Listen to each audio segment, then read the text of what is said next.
Hi, my name is Damien Atkins and I wrote Lucy.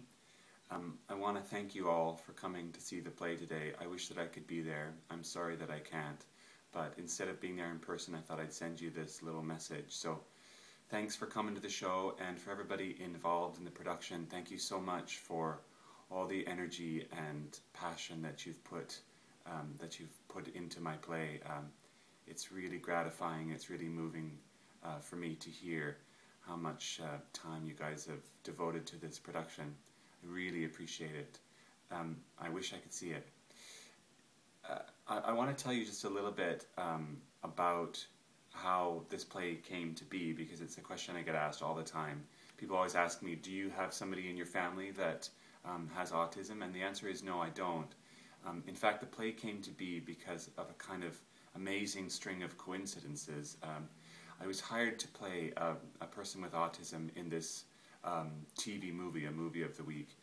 And the role had actually been written for some other guy, this kind of semi-famous guy, but he was a bit unreliable, so he had gone missing, actually. He's totally fine.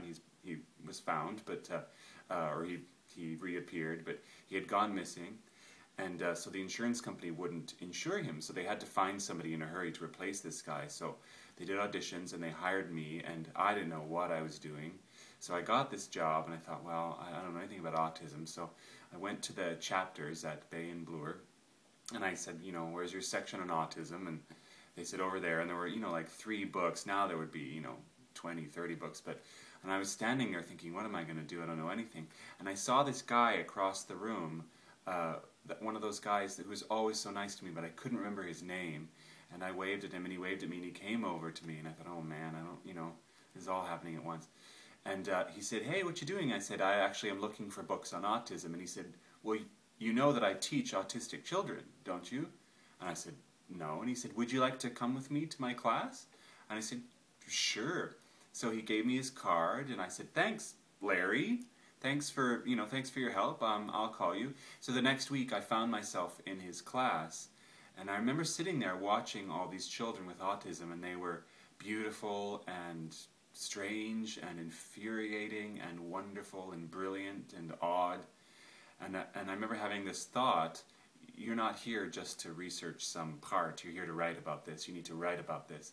So I turned a page in my notebook, and I wrote at the top of the page, autism play, and I underlined it, and I thought, And for about 4 years, actually, 4 years I made notes and researched and consulted with dozens and dozens of experts, and before I actually started writing the play. So it came about in a very strange kind of, it felt like kind of destined way.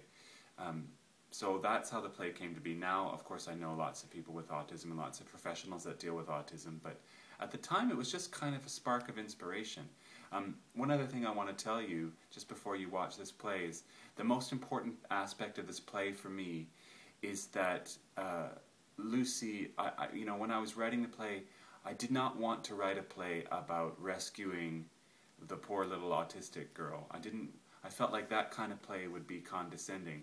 And yet, at the same time, I knew that the protagonist of the play was going to be Lucy's mom, Vivian. She was going to be the character that we follow that has the greatest sort of arc. So, to make that work, to make this kind of story work, I decided to use a kind of slightly unusual structure whereby Vivian, Lucy's mom, is the main character, but Lucy is the narrator. And I decided to do that so that Lucy wouldn't be the victim of the play, that she is not, it's not about rescuing her or solving her or making her different, that she actually is in a power position. She's telling us the story exactly how she wants to tell it. She's the narrator. So in some way, the hero of the story is a little bit Vivian and a little bit Lucy.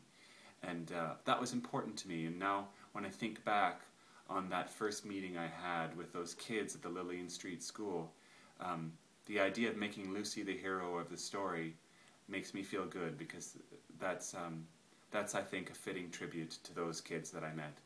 So, I hope you really enjoyed the show. Thanks so much for devoting all your energy to it, and thanks so much for coming today and for creating an event, an autism awareness event around this play. April is Autism Awareness Month, so I can't tell you how gratified I am that this is all happening. So thanks very much and enjoy the show.